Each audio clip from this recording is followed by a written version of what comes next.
Bonnie Howard and I connected through a mutual Facebook group where I posted her podcast, The Chronically Courageous, which I had recently discovered was one of my favourites. And so we started a conversation on Messenger, and it has continued through the last few months, and I know it will continue to many months and years into the future. We now call each other good friends, and there's lots of reasons for that. One of which is even a shared diagnosis. My vocal cord dysfunction. I was explaining to Bonnie the ins and outs of how I got diagnosed and what my symptoms had been. And it turned out that she also had vocal cord dysfunction. Through sharing my story, she's able to understand one of her conditions. Bonnie had interviewed me for her own podcast the day before, and so we both felt very blessed that here we were having wonderful discussions one day after the other, which with our different time zones is not always possible. And so the conversation flows in a beautiful way around all the nuances of chronic illness and healing modalities and finding your own way in understanding what your body needs and believing that you have the power to control more than what perhaps society or the medical profession gives us credit for. We speak of life, we speak of passion, and we speak of gratitude. And I'm grateful for this interview, and I'm grateful for the friendship that Bonnie and I have developed through our mutual love of podcasting and helping people. Have you ever had one of those gut-wrenching moments where life ground you to your knees and you found yourself asking in despair, why me? This podcast is all about sharing your stories and journeys, from asking why me to declaring this is why me. Discover how ordinary human beings like you and I have found their extraordinary levels of hope, courage, compassion, and provided a new perspective for greater potential and self-empowerment during their darkest defining moment. As a creative artist and coach myself, my guests and I discuss the interconnectedness of emotion and transformation in those moments, and how their actions then seize the opportunity for discovering their unfiltered and authentic voice, and ultimately their life's purpose. I invite you to join me each week as we share insights into how adversity can be turned into a unique advantage. Today's guest is Bonnie Howard, fellow podcaster of The Chronically Courageous and a once corporate career woman who suddenly found herself in the grips of extreme pain and debilitating illness that literally left her unable to work. Her diagnosis of the disabling neurological condition known as dysautonomia, amongst other conditions, including Ehlers-Danlos syndrome. This gave her a reason for her illness, but rather than falling prey to this adversity, Bonnie is here today to share with us how her adversity provided the opportunity to discover her soul's purpose and why she now helps to educate others how they too can be empowered chronic illness warriors, harnessing their best life possible. If I may quote you, Bonnie, spending a day just marvelling at nature, sharing the awe of it with complete strangers, and taking our time to simply enjoy the moments was a reminder that no matter what is going on in the world, there is always so much good if you open your eyes and look for it. From one chronically courageous single mum to another, I welcome you to the WhyMe podcast, Bonnie. Thank you, Vera-Lee. It's such a pleasure to be here. It is a pleasure to have you on, and I just will quickly say that I thoroughly enjoyed being interviewed by you for your podcast earlier in the week. Yes, me too. I feel fortunate that we get to communicate face to face like this 2 times in 1 week. Yeah, it's pretty cool. Very, very cool. One book that's really influenced or impacted you in life? So I'm reading the book right now, Becoming Supernatural. Ooh. And it's by Joe Dispenza. And it's all about, it's actually science-based, but it is weaved in with some spiritual content as well. And it really talks about how much we can control our physical illness, our mental illness, just through our mind alone. And something called brain rewiring, which is what I've been doing to help heal myself. And I'm so encouraged by all the stories that I read in that book, and it just motivates me to continue down this path of healing that I'm on. I'm going to add that to my list. And funnily enough, I was interviewing someone else this morning, and one of her favourite books was another Joe Dispenza book. And I believe the title of that one was The Placebo Effect. Yes. Joe Dispenza is wonderful. Now, how about you tell us a little bit about your story, Bonnie? Gosh, my story has multiple tiers to it, but as a child, I grew up very, very shy child. I was bullied a lot. I really didn't have a voice of my own very much at all. And I always felt different. I had a lot of pain. Whenever I had to do anything in gym class, I was always the last one picked for the team, even though I was in great physical condition, from a appearance standpoint. I was thin and tall. And, I appeared to be athletic, but I was anything but that. And whenever we had to run the mile, I would be completely out of breath and choking, and it was just horribly painful for me. And I had a lot of chronic pain. I was always cracking all of my joints. My mother called me snap, crackle, and pop. But what she didn't realize, I had, due to one of the conditions that I've been diagnosed with in my 40s just recently, I had early onset arthritis due to a connective tissue disorder called Ehlers-Danlos syndrome. So that was my way of coping with the pain. Right. And as life continued, I just, I always just kind of pushed through things. Things always seemed a little harder for me than for everybody else, but I always just kept on trekking on, and I got, great education. I got married, had a child, wound up in a very unhealthy marriage, and it turned out to be a very abusive marriage. Mm. And so that was definitely not fun. Mm. And I made the decision on one night where there was a violent situation, and I made the decision to finally end it. I was very proud of myself for doing that. I know you've had a similar situation. Yes, it's not an easy decision, and no. What a wonderful choice you made. Yeah. And it, the hardest thing about it was having a young child. My son was only 18 months at the time. And when I got married, my parents are still married after 50 years.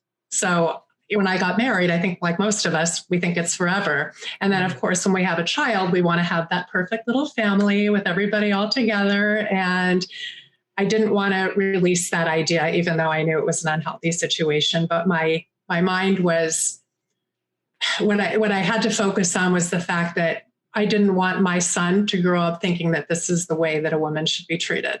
Yeah. So it was more important for me, and I definitely feel that I made the right decision getting out of that situation. So I went on to get, like I said, an advanced degree. I got my Series 7 license. I was in the investment world for a while in a big corporate office, big fancy office. And, I kind of did what I thought I was supposed to do, get married, have a child, have a degree, have a job, go to corporate. And I just kept getting more and more sick. And I tried my best to keep my game face on, and I would show up for work. And the truth was I was falling to sleep in the car on the way to work because I was so fatigued. I was struggling just to get myself into the office. And then when I did get to the office, I would find myself so many times like unable to think clearly. And there were days where I was better than others, but so many days I just couldn't get my act together. And if anybody booked me a morning meeting, it was not a good situation at all. And I just kept getting worse and worse and worse. And I had a lot of gastrointestinal issues, and I was running back and forth to the bathroom, which was always fun. And I would stand up from my desk and feel that I was going to faint and have heart palpitations. And I didn't know what was happening. I thought maybe I was having panic attacks. from the negativity of the environment I was in. And I kept looking into it, and I kept getting told, oh, it's just anxiety. It's nothing. It's all in your head. And that was the story of my life. I was told for a lifetime it was all in my head. Yeah. Oh gosh, I so relate to that. And it's interesting because you yourself, you know that these symptoms are happening. You know that there must be something going on. And yet when everybody is telling you, no, it's all in your head, it's all in your head, you start to then question that information that your body's giving you, don't you?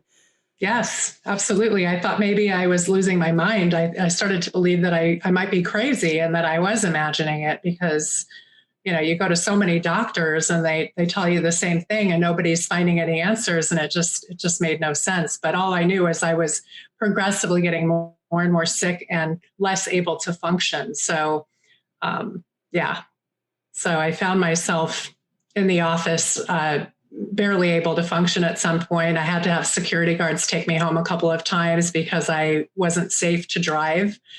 And I certainly couldn't work because my eyes were rolling back in my head and I was close to fainting. Yeah.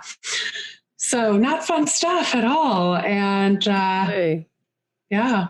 And so it's interesting that you spoke earlier about having a brave face on. And I think when you've grown up with ailments like this, you do get very good at doing that. However, there gets a point where when everything is falling apart or breaking down in your body, you get to a point where you just can't do that anymore and you realize something has to change here.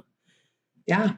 Yeah. And I learned slowly. I got knocked over the head so many times in so many different ways, and I still kept pushing and I still kept moving forward. And I think that was just really ingrained in me from the time I was a child. I had two parents that were very, very absorbed in their work, entrepreneurs, very successful. And that was ingrained in me. Just, this is what you do. You don't stop. You don't want to be lazy. I'm doing air quotes right now for people that can't see. Yeah. So yeah, I mean, that was shameful to give up or surrender or even show any vulnerability in any way. So I hid it as best I could until I couldn't. Wow. And especially in the corporate world, I mean, there are certain jobs that you can be more vulnerable in.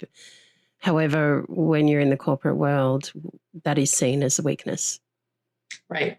Right. And it was a very male-dominated business. I mean, throughout my career, there were times where there were an equal ratio of women to men, but many times I was the only woman in the boardroom. And so you have to kind of put that masculine energy out there and be strong and don't cry and don't show too much emotion, don't show weakness, all those things. So I really kind of programmed myself that way for such a long time. And I ignored my body so much. I'll tell you a little story. I was getting ready. I was very, funny because when I was younger, I was very not athletic, but then I kind of, as my pushing went on, I became more and more into working out, and the gym was just a great release for me. And I knew that it made me just feel better, stronger, more energetic. And so one night I was getting ready to go to the gym. I had my workout clothes on, and all of a sudden I started to have these horrible, sharp pains in my chest. And I laid down on the couch and I was like, oh, I'm going to get up and go to the gym. And the guy that I was dating at the time said to me, we're going to the emergency room.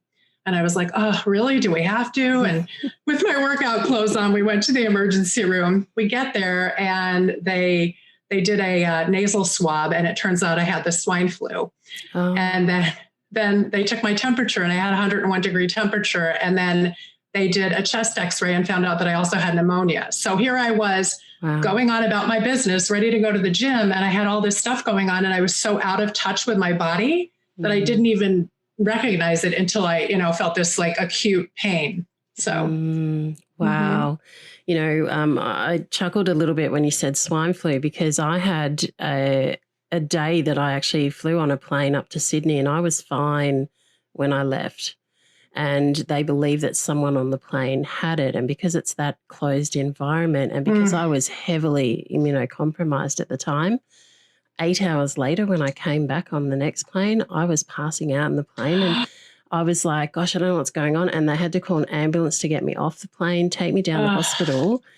And they literally sat me passing out in a wheelchair for I don't know how many hours. And eventually when they took me in, the next thing I know is they're all suited up and they're like, you've got the swine flu. Oh my gosh.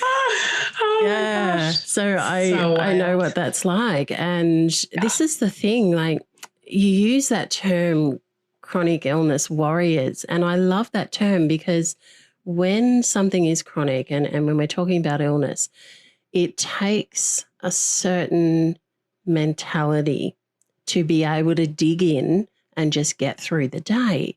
And that mentality, although it didn't serve you at that time in running yourself to the ground, I'm pretty sure that mentality, now that you've got a different focus, has probably served you quite well.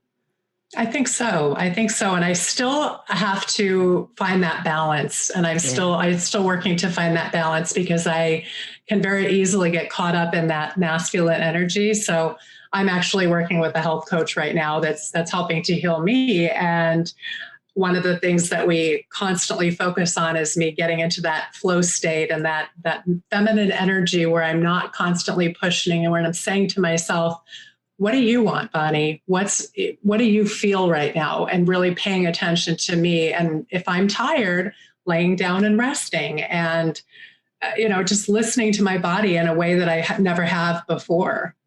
Yeah, that's fantastic. And sometimes it takes a moment or many moments, as you mentioned. Yes. I was a bit the same. It took me many moments to realize, okay, this information that I'm getting from my body is telling me what I need to do. Yes. So at what point did you start recognizing that, and how has that changed the way that you're managing your life now? So I think things really kind of exploded when I was called into one of the executive's offices at the last corporate job that I was in. And I had just been asked to take a 2-week hiatus just prior to that because I had almost passed out in the office and I had to be escorted home. And so I very happily and gratefully took those 2 weeks to rest and take care of myself. And then when I came back into the office, I wasn't there more than probably 10 minutes. And I was called into the chief financial officer's office. And I was dismissed because I was not capable of fulfilling the job that I was there to do because of my health condition. And, it was devastating. It was absolutely devastating. And I think it was at that point, I was like, okay, so something has to change. And I didn't immediately go there. Immediately, the place I went to was just a place of complete darkness and sadness and loss and grief and all of those emotions. And just that feeling, I got in my car and I called my parents on the phone and I was sobbing, out of control, screaming, sobbing. What am I going to do? I have a child to support. How am I going to pay the bills? How am I going to, I worked so hard for my degrees and my licenses and all of these things. And what am I going to do? Where am I going to go? I just felt completely lost and my identity was just gone because so much of my identity had been wrapped up in that world of being a professional and being smart and being, looked to for answers and that kind of thing. So Right. It was a major turning point for sure. So how did you go about navigating really connecting to who you were at that moment and who you really wanted to be? I would say it didn't happen right away. It was definitely a process. And I really I was forced to slow down.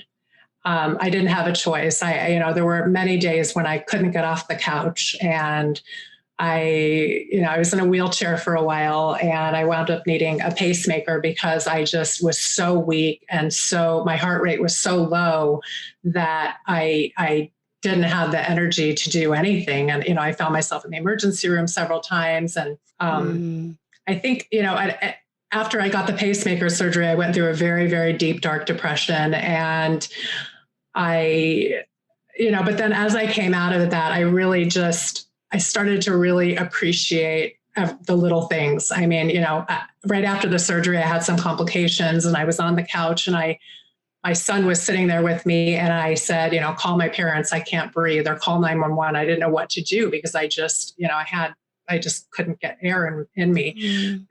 And you know what that feels like. It's never a good feeling. So no. I think, there was a time I took my son to see, there was a major eclipse that was happening. And this was a couple of weeks after my pacemaker surgery. And I said to my mom, I think I'm going to surprise him and give him the day off from school and take him to this because he's very much into science. So we did that. We took the day off. And it was the first time that my son got to see like his mom back in life. I was not in a wheelchair. I was, walking around by myself, and I got to participate in a fun activity with him. And that just felt really good because I didn't know what was going to happen next. And I think from that point forward, I just appreciated the smallest of things, being able to go out to lunch, being able to go outside and take a walk, things that people so much take for granted, being able to drive a car, being able to, do anything social, go to a movie, go to a show, just everything was magnified. The gratitude for everything in life was just magnified times hundreds. Yeah. I know I spoke a little bit about the point in time when my perspective shifted, and waking up from a coma. I often tell people that, in fact, nothing in the world had changed. However, for me, everything had changed. My perspective and my gratitude for being here, for still breathing, albeit struggling to, but still breathing, was and is something that has continued to push me into every single day. And every single day I wake up happy that I'm here, knowing that I am blessed to be here. Yes, I completely understand and relate. There's something else interesting about us in that we connected a little while ago now, and I was talking to you, we were texting back and forth on Messenger, and we were talking about my vocal cord dysfunction. And through talking about that, I got some information from you that you were diagnosed with vocal cord dysfunction as well. And I find that very interesting in that I had unconsciously noticed some of the little idiosyncrasies from people that have vocal cord dysfunction in their voice, the way that it breaks sometimes, the way that it's a little bit raspy sometimes, and just some of the vowels that are pronounced just a little bit off to what everyone else sort of does. And yet I hadn't actually put that together. And then the day you told me that you received that diagnosis, I was like, that makes sense. Yes. Absolutely. Yeah. Yes. So I owe a great thanks to you for that, because I had a couple of episodes. Well, I had several episodes, but, then just little things, like you said, with my voice breaking or, feeling like a tightness or something. But I had a couple of very, very scary episodes where I was in a public place. And, one time I was in a movie theater and the previews were playing, and all of a sudden I just started gasping for air and making this horrible this noise like, just because my throat completely closed up, and people were flipping out. I mean, they're like, should we call 911? And do you need the Heimlich maneuver? And I was waving my hand saying, no Heimlich maneuver, I wasn't saying it, but I was like doing, waving my hands to signal no. And and that was a really scary thing. And with all my diagnoses, I never figured out what that was until I heard you speak. And I said, oh my gosh, you know what? I'm like, that makes perfect sense. Now I know what that is. And it turns out that one of the conditions that I have, Ehlers-Danlos syndrome. It's Vera-Lee from Australia, the founder of the WhyMe Movement and podcast. Well, one idea, one vision, one person. This self-funded podcast and movement has started to take a life of its own, which is exactly where I had planned it would be. To hear the stories of the far-reaching impact across many countries in this world, it humbles me to know that my vision is shared, understood, and positively influencing people to look at the changes they can make for their own adversity and how they can find the strength, the courage to be inspired and feel connected and empowered to use their adversity to their advantage.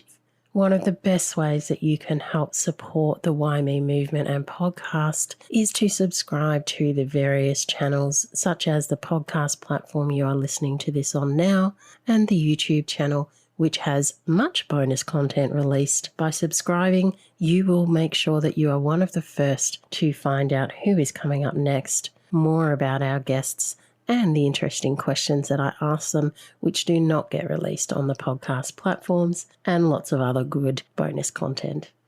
I always love reading your comments, and so please feel free to leave them on each of the platforms.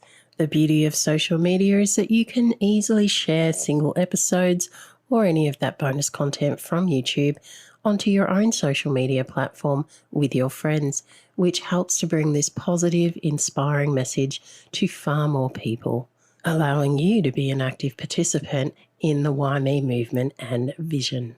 On Apple Podcasts, it always makes a big difference if you can leave a rating, review, and subscribe to the show. Let's get back to today's story. Vocal cord dysfunction is one of the comorbidities that happens very frequently with that. So it all made sense. It all made sense. It's really interesting. And this is one of the reasons that we both do a podcast, is to increase awareness about these things. And also not to focus so much on the diagnosis as in, okay, now I've got a diagnosis, well, I can wallow in the pity of it. Because it is so much of, okay, now I have a diagnosis that explains the symptoms and that might help with some treatment, but it doesn't mean that I need to wallow in that state. So how have you gone forward with your health journey? Yeah, no, that's a great question. And I think, for a period of time, like I said, I did wallow in the pity, and getting my most recent diagnosis of Ehlers-Danlos syndrome was really, really healing for me, because all of my life, having been invalidated was really difficult. So I think when I finally got that validation and my family finally understood and they didn't, claim that I was a hypochondriac anymore, that kind of gave me permission to say, okay, got my diagnosis. Now it's time to move forward with my life. Yeah. So, and then when I started doing the podcast, actually, even before that, I would go to, certain support groups and things and connect with people and realize that I had this passion to really, really help people that were in that same place, that were in a really dark space, that, mostly from, some sort of a chronic illness or rare condition or disability. And that was so gratifying to me, more than anything that I'd ever experienced in any office that I'd ever worked in. Yeah. It was just, it lit me up just to be able to share those stories and support people and give them hope that, yes, life can get better. And I started to, like I said, my whole perspective shifted. And I think, when I started to look back at my old life, I said, boy, that really that wasn't where I was supposed to be. And it was like my body was talking to me louder and louder and louder and telling me you're not in the right place. You're supposed to be doing something more with your life. You're supposed to be doing something different with your life. You weren't meant for this. Your soul's purpose is to help other people and to speak out and to educate and to, help heal other people, both emotionally and physically. And that's the direction I'm in now, with the podcast, the Chronically Courageous podcast, that I give other people a voice to talk about their conditions and to talk about their situations and to share stories of empowerment and inspiration. And, I love that. And it inspires me. And, I love that it inspires others. And I am going on my own healing journey now, and I'm learning so much about all these different treatments that are outside of the traditional medical realm. Yep. And there's some really powerful things that can be done. And, and it's like, I think that, taking control of that just gives us that. It's a freedom that I've never felt before. And I'm just so excited about life. And I'm so excited, about continuing to help as many people as I can. That's really my mission in life now, is to help as many people as I can to get that validation, have a voice, to, find hope and to find purpose, and to be on a trajectory that's going to help them to heal. Because I think there's such a deep connection between what we feel emotionally and physically. And if we're not doing what we're supposed to be doing in our lives, that can profoundly impact the way that we feel physically. It certainly does. And from as simple as feeling fatigued to having full-on health crises, our body will react in lots of different ways to not being in the balance and space that we are perhaps meant to be. I love the way that you were talking then about control being freedom. And I think that's a really important point to focus on for a second, in that when you've gone through chronic illness, before you get in that position where you're able to look at management, it can often feel like we're completely out of control with what's going on. And particularly if we are in that medical system where they're doing go here, do this, do that, and really don't know what's going on. And having that control back of your own body and taking and making choices about different healing modalities, it really is a freedom with that level of control about yourself. Yes. Yeah, it's so Definitely. important. It really is. I think,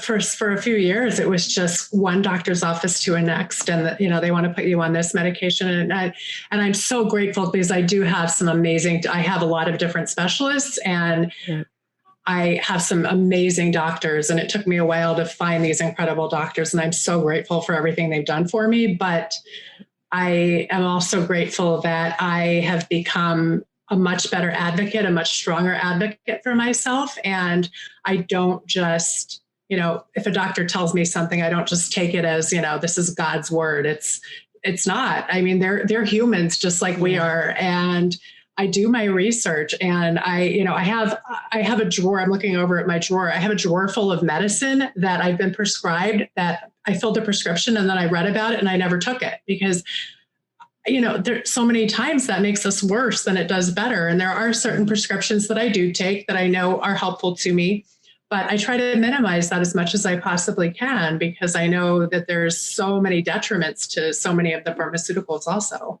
Oh, yeah. And that is certainly something that I've experienced myself with prednisolone, or as a lot of people would know it, cortisone. And the thing is that our body naturally produces cortisol, and a lot of people refer to that as the stress hormone, in that when we get stressed, the cortisol is released into our body, and our adrenal glands are what produce that hormone. And so for many years, and I was on cortisone for over 14 years, and sometimes at massive doses. Now, the interesting thing was I always disliked taking the drug because of the side effects. And the biggest side effect for me, apart from the high blood pressure and apart from all these other physical things and the ridiculously increased appetite that you just never feel satiated at all, the worst thing about it was the massive weight gain and blowing up with fluid.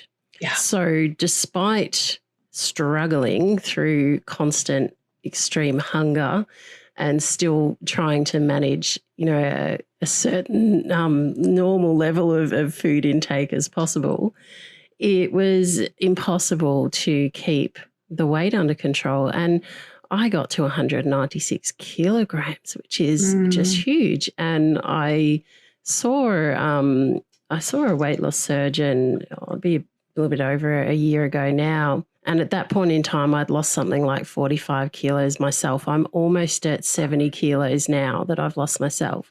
It's amazing. Well, the interesting thing was that he said to me, wow, and I told him how heavy I had got. And he said, wow, did you realize that you probably had less than 5 years to live at that weight? Oh, and I was so like, scary. No, I did it, but I knew how sick my body was. But for me, it was that being in conflict that I hated this drug and I hated everything it did to me. But at the time, there didn't seem to be anything else that was keeping me alive. And so I was caught in that dance between the two every single day. It was like, oh, do I want to take this or do I not? And I'm thankful too to my medical team that I have a lovely, amazing group of specialists, and all of the treatments now, I've been off cortisone for a couple of years and just every day gets better. And yeah, it's great. So, but it is about being a seeker, and it is about finding all of the natural ways wherever possible to help improve your health. Yes, and you read that quote at the beginning of the intro there, and that was me talking about this past weekend. I went with my amazing fiance, which is also wonderful. Love heals, I believe, and we went to this gorgeous waterfall hike.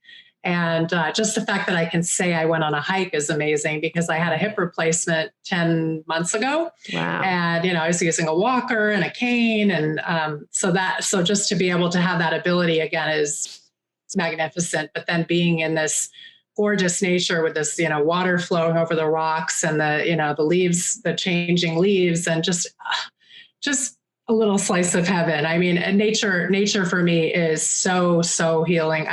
Every day I get out in nature and I walk on the grass. I take my shoes off and I walk back and forth on the grass. And the days that I miss that, which is very rare, but I did miss a day, I think maybe last week or earlier this week.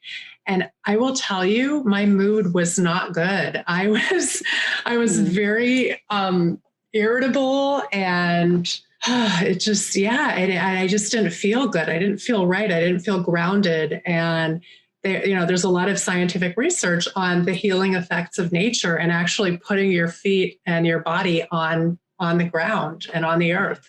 So I found that to be incredibly helpful, and there's no side effects. Best part, no side effects. That's it. You go a natural method and there aren't any side effects, which is wonderful. So anything that you try that's natural can't hurt you. It's only going to help. Yes. Yeah. And I have quite a routine. I basically, my son jokes with me. He's like, Mom, by the time your day starts, it's halfway over, because I am taking the time to care for myself like I never have before, because I now know the importance of that. And I know that without that, I'm not going to have a life. So there's nothing more important than doing those things that I do to take care of myself. Oh, absolutely. And I'm just going to quote Jim Quick here. There's a quote that he says, you create your habits and then your habits create you. And it's very important in terms of winning your morning, in knowing that if you go through a set routine in the morning of things that works for you and sets you up for the rest of your day, like you said, when you miss it, you really do notice that things don't go quite to plan. Absolutely. It's a profound difference. So I have my morning meditation, and I've been meditating. I do an hour every morning, which is unbelievable for me, because there was a time when I couldn't sit still for 1 minute, no less 1 hour. So, but I love it. I mean, I enjoy it, because that's my time when I do a lot of my brain rewiring, and I visualize what I see my life being when I'm completely healed. And I don't just see it, but I feel it and I embody it. And I feel, the lack of pain, the freedom to do all the things that I want to do, and travel to places like Israel without having any, pain, because quite frankly, going on an airplane for me has never been fun. It's usually been a very painful experience, because I have a lot of joint pain. And when I sit still, it's the worst thing in the world for it. So I look forward to that day when, I get on that plane and I take a 12-hour flight and I get there and I'm hopping, skipping and jumping off to, see my family when I get to Israel. Fantastic. And Yes. I'd love to just touch a little bit on the visualization and meditation. Mm. A lot of the listeners might be thinking, oh, there we go again, meditation again. And I think that a lot of people don't understand what meditation can be. And that's because they're not aware of it. And certainly for me, I used to have people tell me a certain way the meditation used to have to look like or be like. And that, when you meditate right, no thoughts come into your head. It's like, no, that's not what happens. What happens is that you learn to let those thoughts come in and then release them and then put in those other thoughts like the visualizations and like the other language of, okay, let's look at where I am going to be in my future, not where I want to be or I'll try to be, where I am. And it's that change in language. And like you said, it's that rewiring. And so it's not so much that meditation needs to look a particular way. It's that it needs to be what works for you to be in that state. Mm-hmm. Yeah, I don't sit on a meditation cushion with my, my hands on my legs and say, I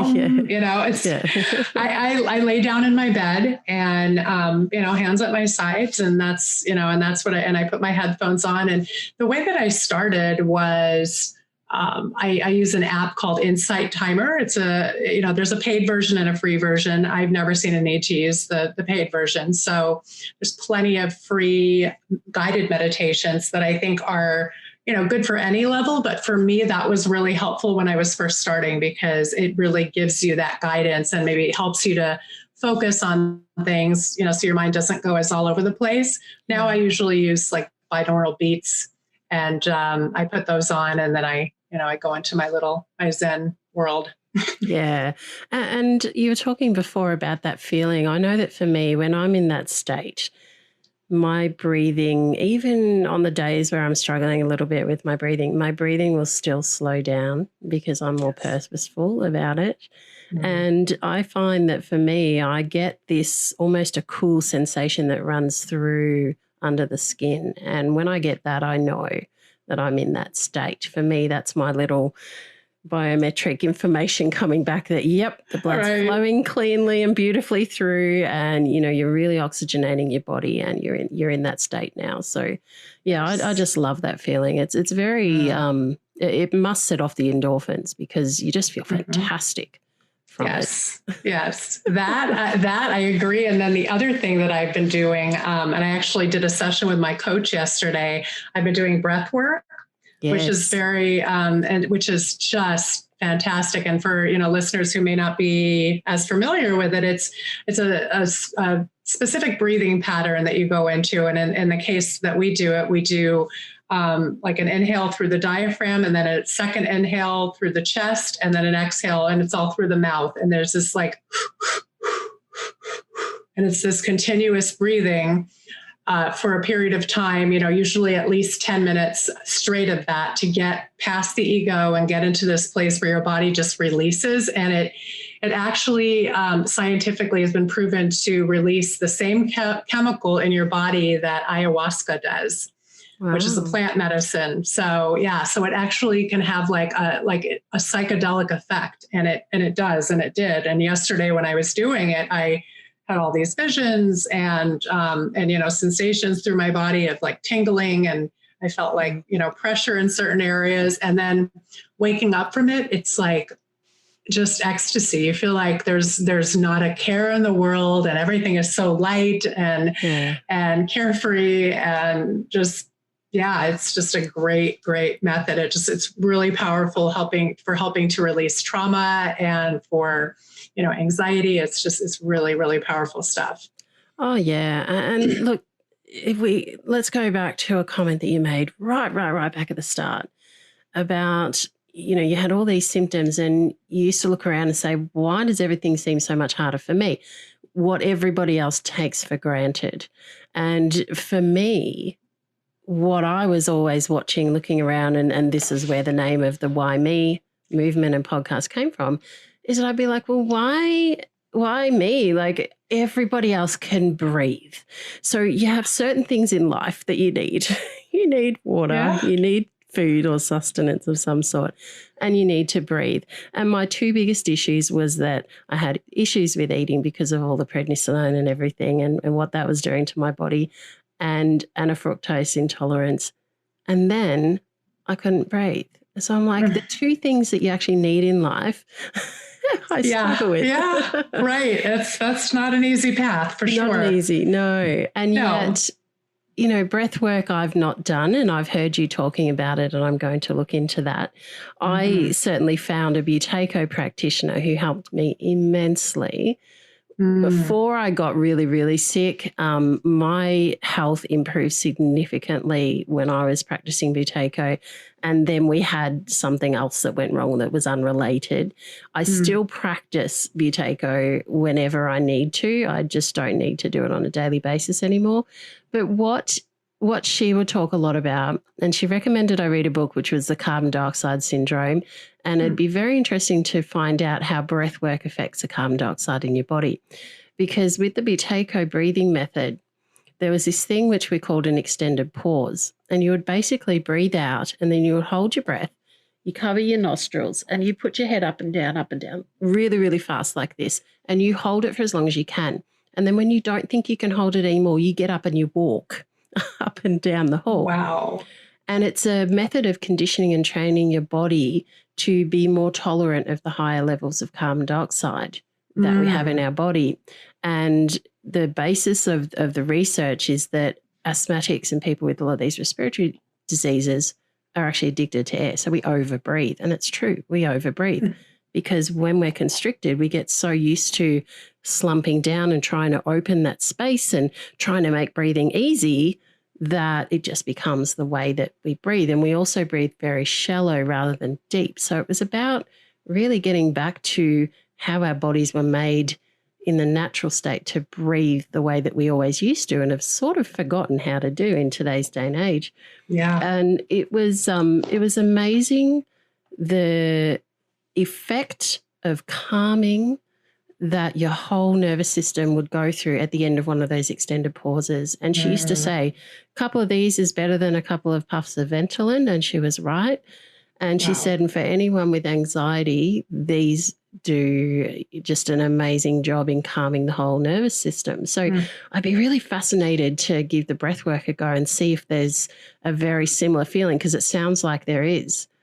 Yeah, it does sound very similar. And and I do like similar types of breathing techniques throughout the day. And I do a little bit during my meditation. And just when I feel myself, getting anxious at all, I'll do like box breathing where you inhale you inhale. And then actually I've heard that I listen to a ton of podcasts and I've heard from several biohackers that most times when we breathe in once, we only fill up like a very small capacity of our lungs. Yes. So when we breathe in the one time and then we take in a second breath inward, then we're expanding these air sacs in our lungs that don't typically get the oxygen. And it's really, it just makes our bodies happy. So I try to do that. And then I will, hold it for a little bit and then slowly exhale it and then wait for maybe 4 or 5 seconds and then inhale again. Sometimes I hold it for longer and it does.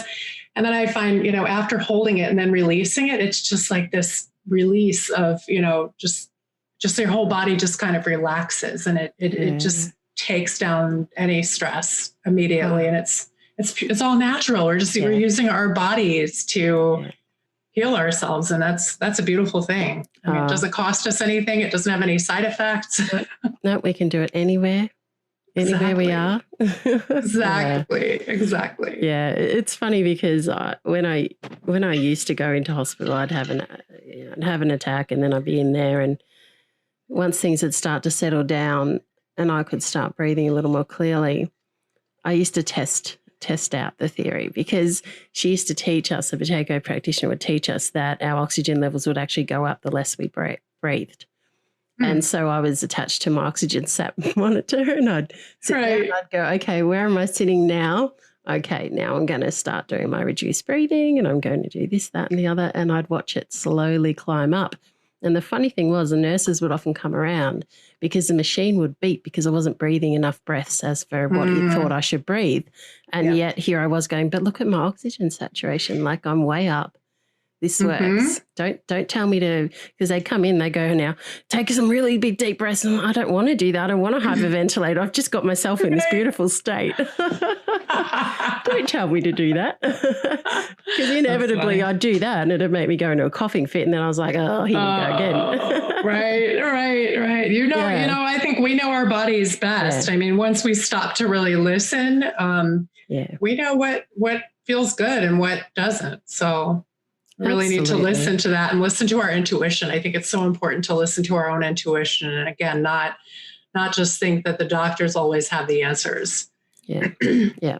Like you said earlier, they're human like us and they're operating on whatever knowledge they have. And this is why we have so many different specialists in the world, because everybody can't be a specialist in every area. Exactly. In the human body, we still don't understand everything that goes on. And so, I'm a very strong advocate for anything natural that we can do. And also, that way of changing your internal language, and meditation certainly helps to hone that in. It is so important to not beat yourself up. And you and I have spoken about this a little bit, in that we're embracing everything we can in our healing journey, which also means some days we have what I call a not so good day. Yeah. And it's not like I wake up and go, I'm going to have a bad day. I will literally wake up and, okay. So I'm still going to do everything that I possibly can on that day. I'm still going to have that positive mindset. However, there are just some days when my body's not going to comply.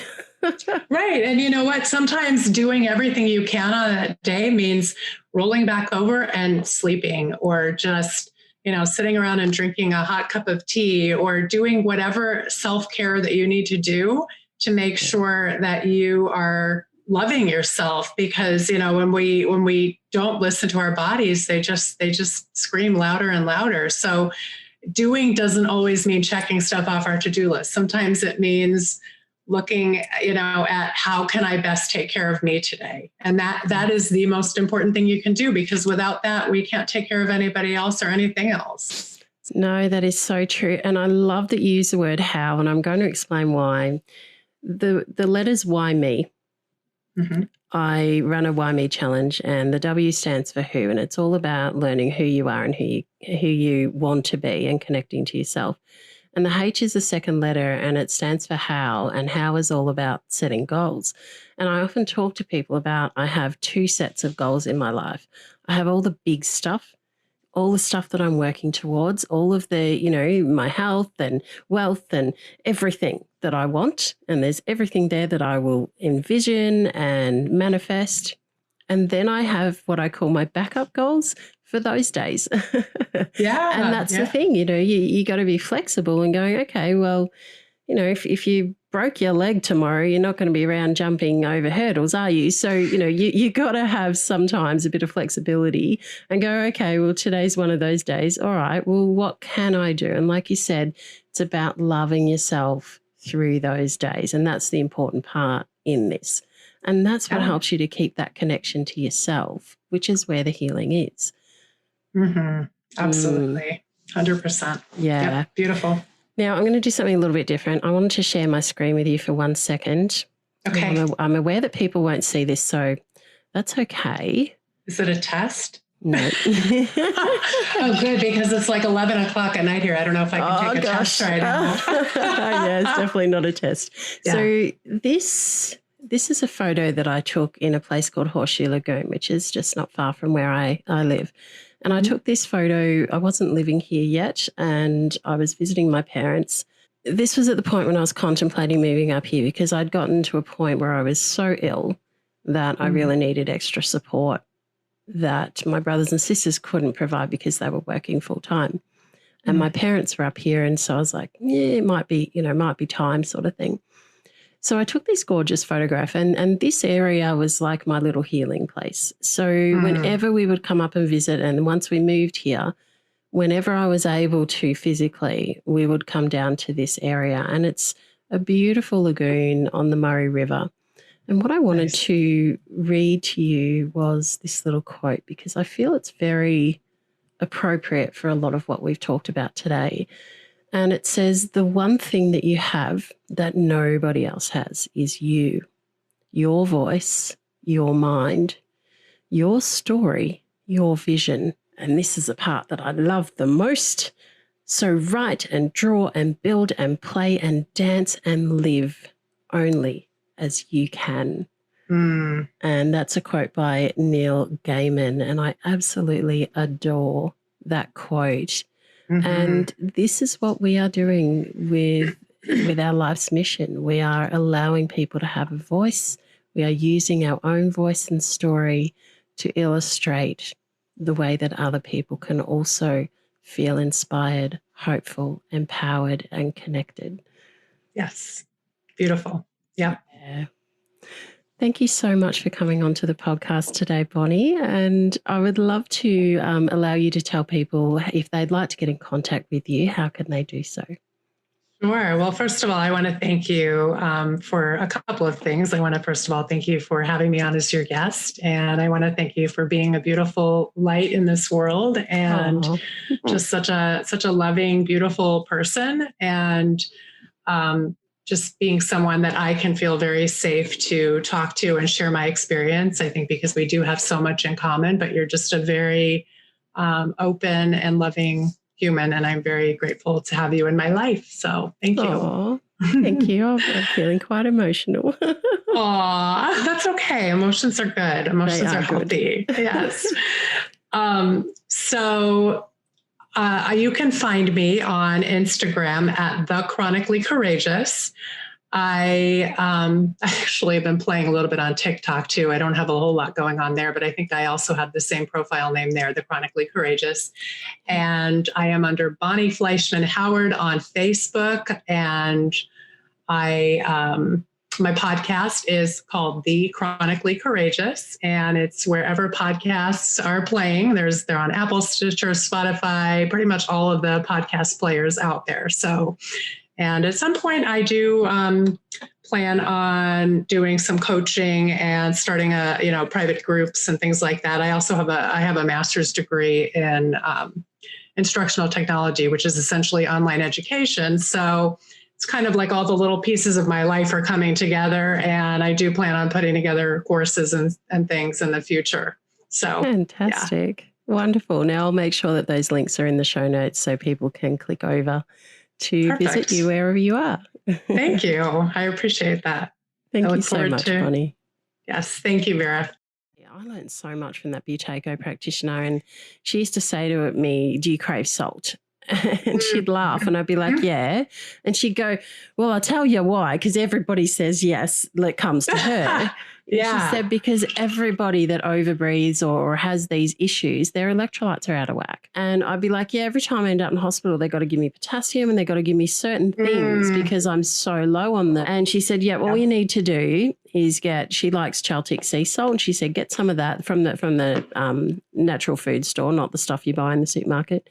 And you just put a little granule under your tongue. She said it'll get rid of all those cravings and then your body's going to get those electrolytes. And nice. And I was like, oh, and it made a huge difference. And my son, same thing. And so he used to find it really, really helpful as well.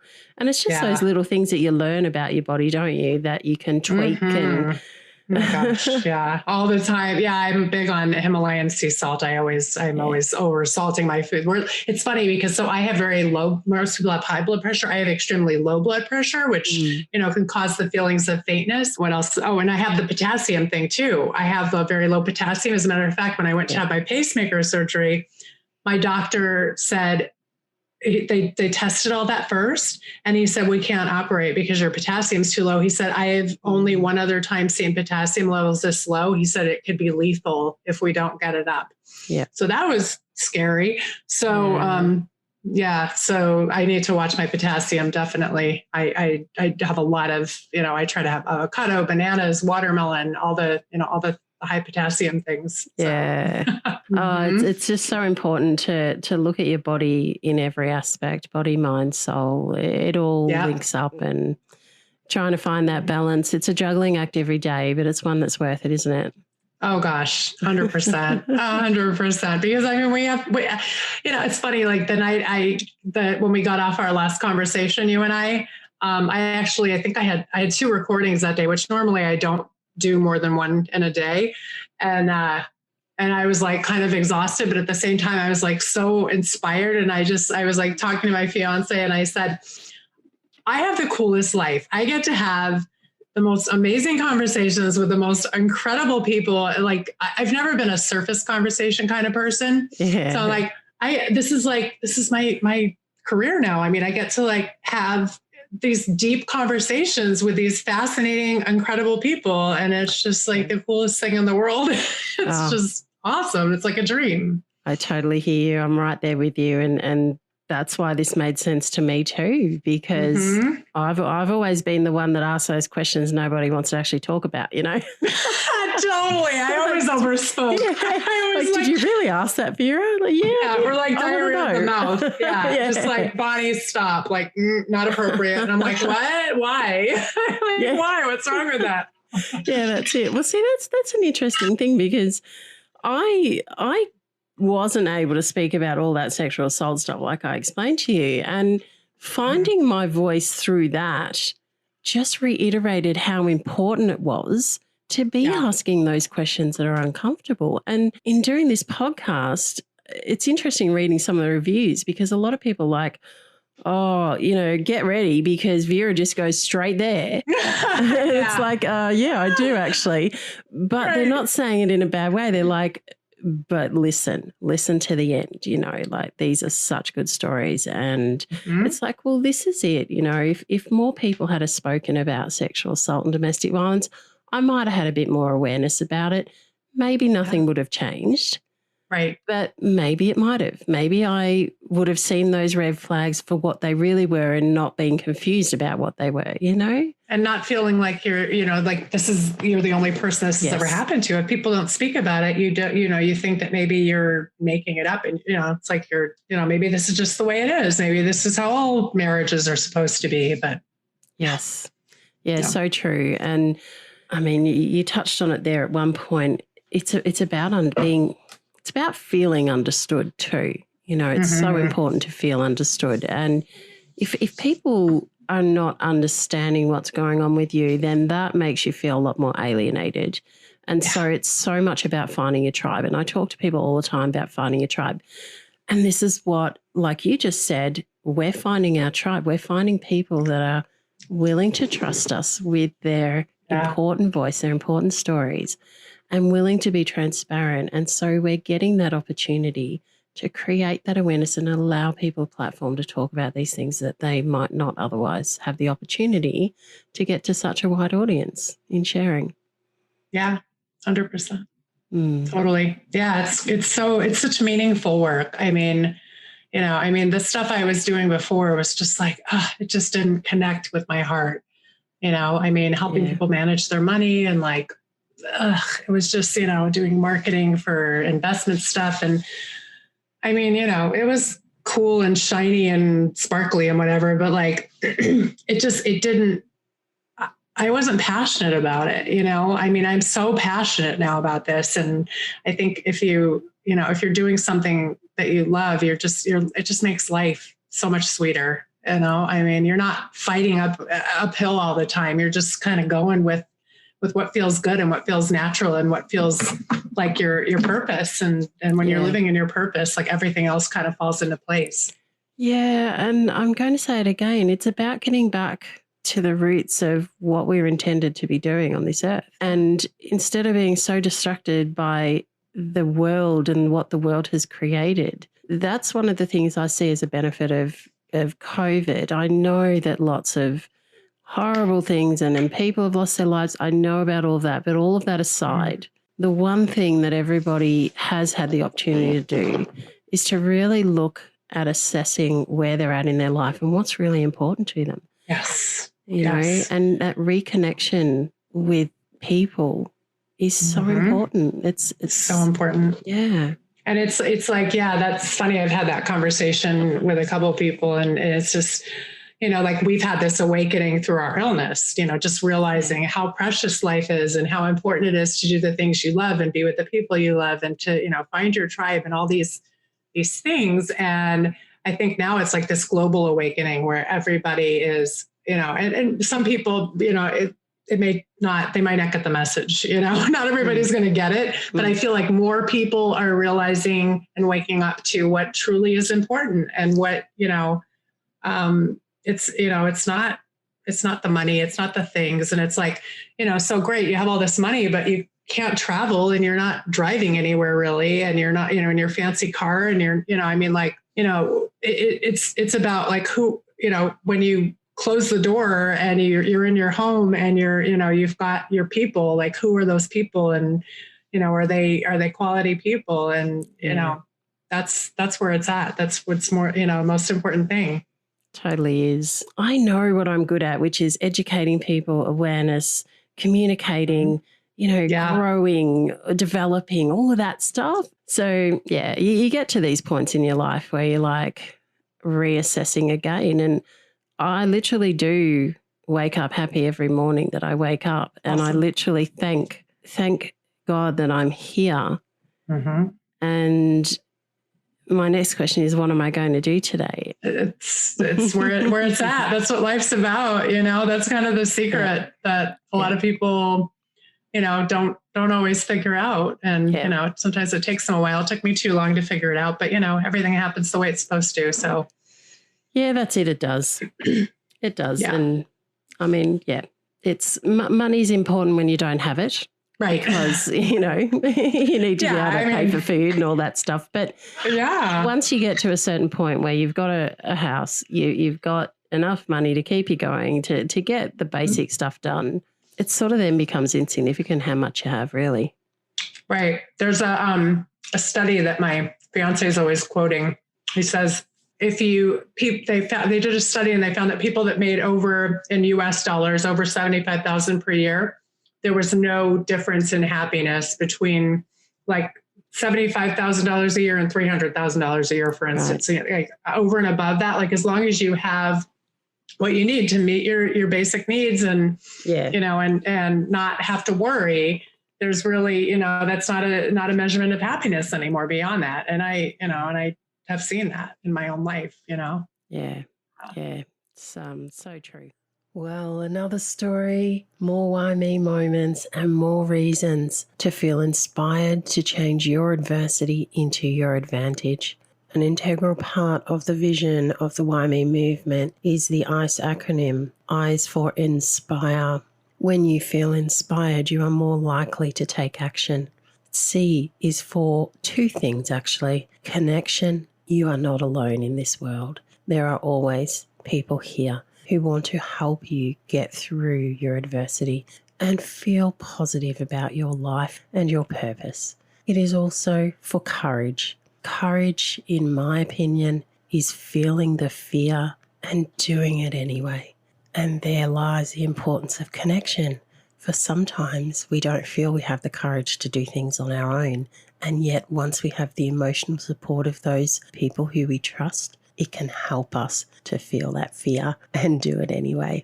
And lastly, the E is for empower. When we have that connection and the courage and the inspiration to get our clarity of purpose, well, that is when we feel empowered to take the action that we want to do to change some aspect of our lives for the better. If you would like my personal support in this area to help you get through adversity in your life, you can contact me at Vera-Lee Original on social media.